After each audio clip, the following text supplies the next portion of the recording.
All right, welcome to Module 3 for construction scheduling. So this instructional video will sort of do what the other ones have done and lay out this module for you, just kind of go over all of the different activities and resources, and then your assignment and discussion post. So as you can see here, basically the overall theme of this is you're going to build construction schedules. And what you're ultimately going to do is build 3 different schedules. One will be a full construction schedule for the entire project.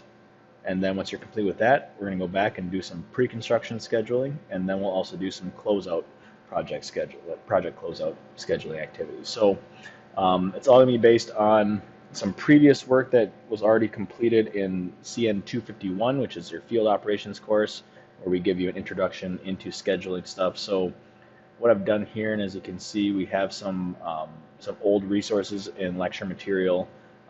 This network scheduling intro looks something like this, which you've seen before. Just kind of shows what a critical path method is, some different methods too, the PDM method, other different types of scheduling things, scheduling logic, understanding how that all works.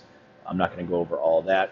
Your scheduling basics intro lecture shows you more of how to lay out a schedule, what milestones and different task sequencing, and sort of the basic fundamentals of scheduling.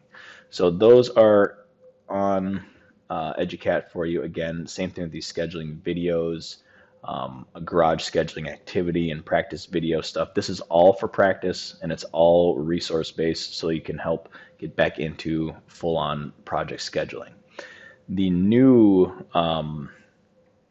The new lecture for you is this pre-construction scheduling, which looks kind of like this.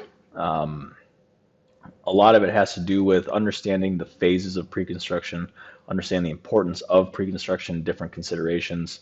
I'll let you go through a lot of this on your own again, like always, but one of the big things I understand with pre-construction scheduling is there are a lot of differences between how you do this based on how your contract delivery is supposed to be. If you're in a general contract, as more of like a design bid build situation, your pre-construction scheduling is pretty basic and straightforward. You still have to do a lot of the procurement stuff, all the submittal stuff, but you're not involved in any of the design. You're not involved in pre-construction budgeting or planning or anything like that. So you're basically you're coming in from the time of award and then figuring out how do we get to our construction start date based on awarding my subcontracts, awarding, getting submittals and procurement activities done.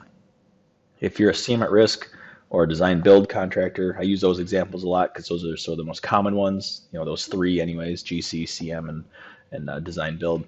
But if you're going to be a CM at risk or design build, you're involved generally maybe at the beginning of design even. Sometimes you're hired as a CM or design build firm prior to an architect. Sometimes it's shortly after. Either way, you're going to be involved heavily with design phases. You're going to be heavily involved with budgeting and going through plan review and doing all that kind of stuff. So what's really important to understand is that when you are in these design phases, you can sort of help create what's going to take place for your project. And that really helps with everything from that point on. It really helps with setting some of those expectations for your subcontractors ahead of time. But you're also going to be utilizing your subcontractors within the market to help create some of this stuff too. So to me, I've always personally liked CM at risk and design build models. Is a lot more fun to be involved, I think, early working with the design teams to help sort of plan out a project ahead of time instead of just sort of being handed something and then you have to figure out, what were they thinking, what were they miss, all that kind of stuff. So this is all very generic. This is something that, the different phases of pre-construction, right? We have design phases, which stay pretty similar, but, some people will break out all these into 4 different sections of your schedule. Some might just have one section for all pre-construction. Some have submittals and procurement together. Some might have additional items. Either way, it's all generic, just trying to show you that here's some basic items that we need to consider as we're doing some scheduling. Again, you guys can walk through the 4 major phases of design, kind of explains all of those things going through here.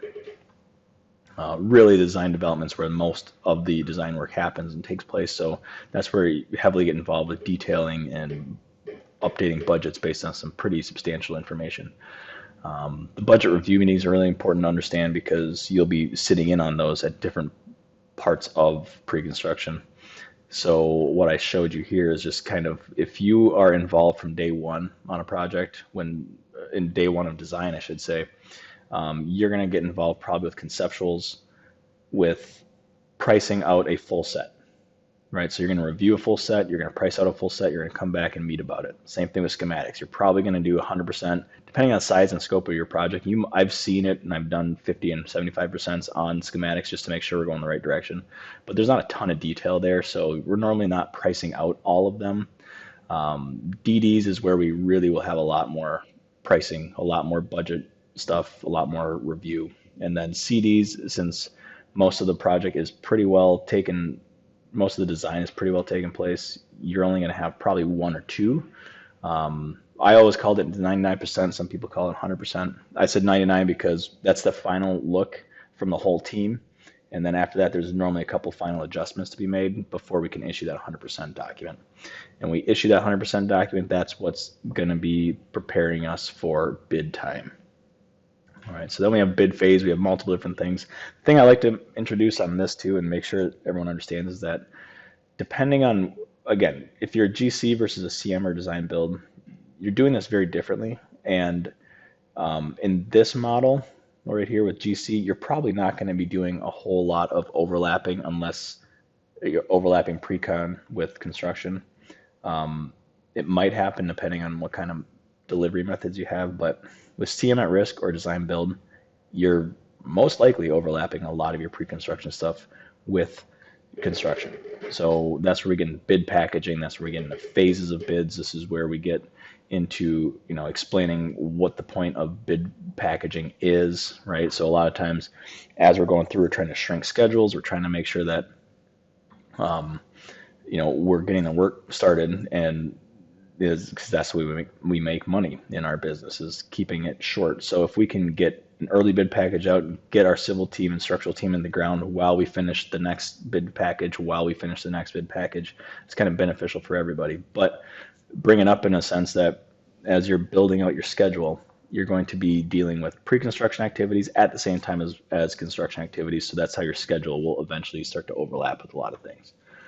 I think I can let you go through a bunch of this stuff too on your own. If you have any questions, just as always, let me know. Submittal and procurement. I mean, this is such a big part that a lot of people tend to forget about. Maybe not forget, but overlook or downplay.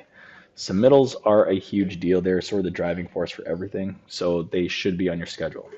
Maybe not necessarily every item, but all your critical activity items, because your procurement and your lead time and all that kind of stuff is based on getting submittals approved. And if we can't get those submittals approved and through the system, we can't order material. If we can't order material, we have to keep pushing out our lead times, or pushing our deliveries based on the lead times, and then our construction schedule will be in trouble. So this is one of the most important tasks, is making sure we find our critical activities, find our critical submittals, work with our subcontractors directly to determine what those are, make sure they're on the schedule, and make sure they're properly linked, because we then have to hold everybody accountable. If the architect is going to hold us up for design stuff on submittals, it's their issue that we're going to have to, we have to demonstrate on the schedule that they're holding us up.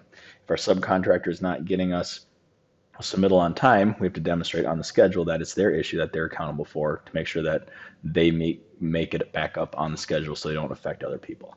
So really big thing to understand. I don't have a lot of notes on there, obviously, because there's not a ton to talk about, but it's a really big activity item. So that's your pre-con scheduling in a nutshell. What you're going to be doing, like I mentioned, is your A3 activity, which is 3 parts. You'll have a construction activity, and then you'll have pre-construction scheduling and closeout scheduling. Once you're complete with all of this activity, you're going to go into your discussion post, which a couple questions are related directly to it. So I would do it in this order: first assignment, then discussion post. And your quiz is based on simple terminology. A lot of it, again, is a refresher from the 251 items up here. with a couple new items as well. So make sure that you take a look through all of that, and let me know if you have any questions. I'll create another quick video to go over the A3 items as well.